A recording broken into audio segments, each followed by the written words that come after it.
Assalamualaikum warahmatullahi wabarakatuh. Perkenalkan, nama saya Miftah Zahra dengan NIM 21002017 dari jurusan Administrasi Pendidikan. Di sini saya akan menjelaskan tentang kiat-kiat dan cara mempengaruhi anggota.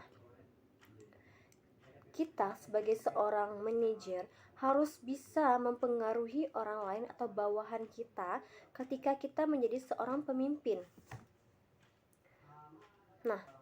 Nah, menurut Smith, ada lebih kurang 10 teknik yang bisa digunakan untuk mempengaruhi orang lain atau bawahan kita dalam sebuah organisasi.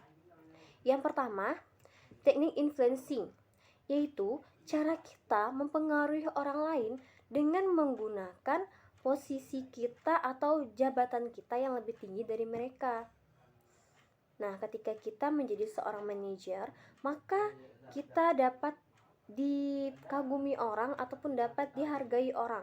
Bahkan ketika kita meminta pertolongan kepada bawahan, orang dengan senang hati melakukan apa yang kita inginkan atau apa yang kita perintahkan. Yang kedua, persuasif rasional. Berarti kita dalam mempengaruhi orang lain dengan cara merayunya ataupun melakukan ajakan dengan mereka dengan berbagai alasan-alasan yang logis atau yang rasional bahkan masuk akal, untuk mengemukakan berbagai macam dengan menggunakan bukti-bukti yang ada dalam mempengaruhi orang lain. Yang ketiga, daya tarik inspiration. Berarti ketika kita mempengaruhi orang lain atau bawahan kita yang menggunakan satu permintaan dengan dituangkan dalam sebuah proposal yang tertulis dengan isinya tuh yang menarik, yang dapat membangkitkan antusias atau gairah orang lain ketika kita meminta sesuatu. Yang keempat, consultation. Berarti kemampuan kita dalam mempengaruhi orang lain dengan cara mengajak dia, bahkan melibatkan orang tersebut dalam apa yang ingin kita lakukan atau apa perubahan-perubahan yang ingin kita rubah dalam sebuah organisasi itu, dengan cara mengikut sertakan mereka atau bawahan itu dalam musyawarah untuk memperbaiki hal-hal yang harus diperbaiki atau dirubah.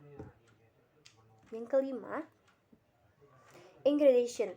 Berarti mempengaruhi orang lain dengan cara mengeluarkan kata-kata yang manis atau membuat orang lain mendengarnya merasa bahagia dengan memberikan pujian kepada orang tersebut atau bawahan kita dengan tidak cara berlebihan ataupun dengan cara kesannya itu kita merayu mereka. Namun ketika kita berbicara, ketika kita meminta sesuatu hal dengan mengeluarkan kata-kata yang baik, dengan mengeluarkan kata-kata yang meyakinkan mereka dengan senang hati akan melakukan apa yang kita perintahkan. 6. Personal appeals atau daya tarik pribadi. Nah, ketika kita mempengaruhi orang lain dikarenakan kita menganggap orang itu sebagai teman kita mempunyai daya tarik yang membuat orang itu menjadi terkesan dan tidak bisa menolak apa yang kita inginkan, yaitu dikarenakan appeals dalam diri kita itu sudah melekat dan kita sudah memiliki kemampuan dalam membuat orang lain itu tertarik dengan apa yang kita inginkan atau apa yang kita ucapkan, itu orang lain menjadi tertarik. 7. Pertukaran engines. Berarti mempengaruhi orang lain dengan cara saling menguntungkan antara keduanya, seperti kita memerintahkan atau meminta orang lain untuk keuntungan kita dan juga keuntungan orang lain.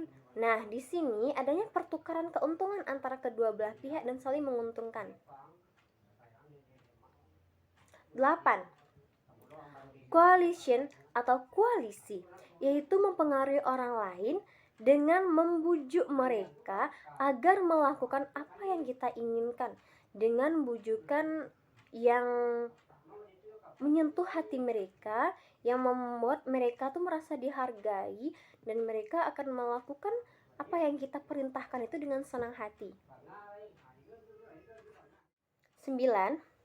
Pressure atau tekanan. Seperti kita ingin mempengaruhi orang lain itu dengan menggunakan ancaman atau peringatan agar mereka lakukan apa yang kita inginkan. Nah, cara ini dilakukan dengan seperti ketika kita ingin memerintahkan orang lain, namun kita memberikan ancaman, jika kamu tidak ingin melakukan hal ini, maka kamu dapat saya keluarkan dari perusahaan ini. Nah, itu dalam bentuk ancaman atau peringatan. Jika sekali ini kamu tidak ingin mengikuti apa yang saya inginkan, saya akan maafkan. Namun ketika selanjutnya kamu tidak ingin melakukan itu, maka saya akan mengeluarkan kamu dalam perusahaan ini. Seperti itu. Legitimation atau pengesahan, yaitu cara kita dalam mempengaruhi orang lain dengan menggunakan jabatan kita ataupun kekuasaan yang kita miliki, ataupun posisi kita sebagai seorang yang lebih tinggi dari mereka atau lebih bisa memimpin mereka. Nah, teknik ini akan membuat orang lain dengan otomatis akan mengikuti kita karena kita merupakan pemimpin dari bawahannya atau mereka. Nah, itulah 10 kemampuan kita dalam mempengaruhi orang lain. Nah, dari 10 ini manakah yang lebih menarik yang akan kita gunakan taktik untuk bisa memerintahkan orang lain dengan tidak memaksa mereka untuk melakukan semua halnya. Baiklah, hanya itu yang dapat saya sampaikan. Lebih dan kurangnya saya mohon maaf. Assalamualaikum warahmatullahi wabarakatuh.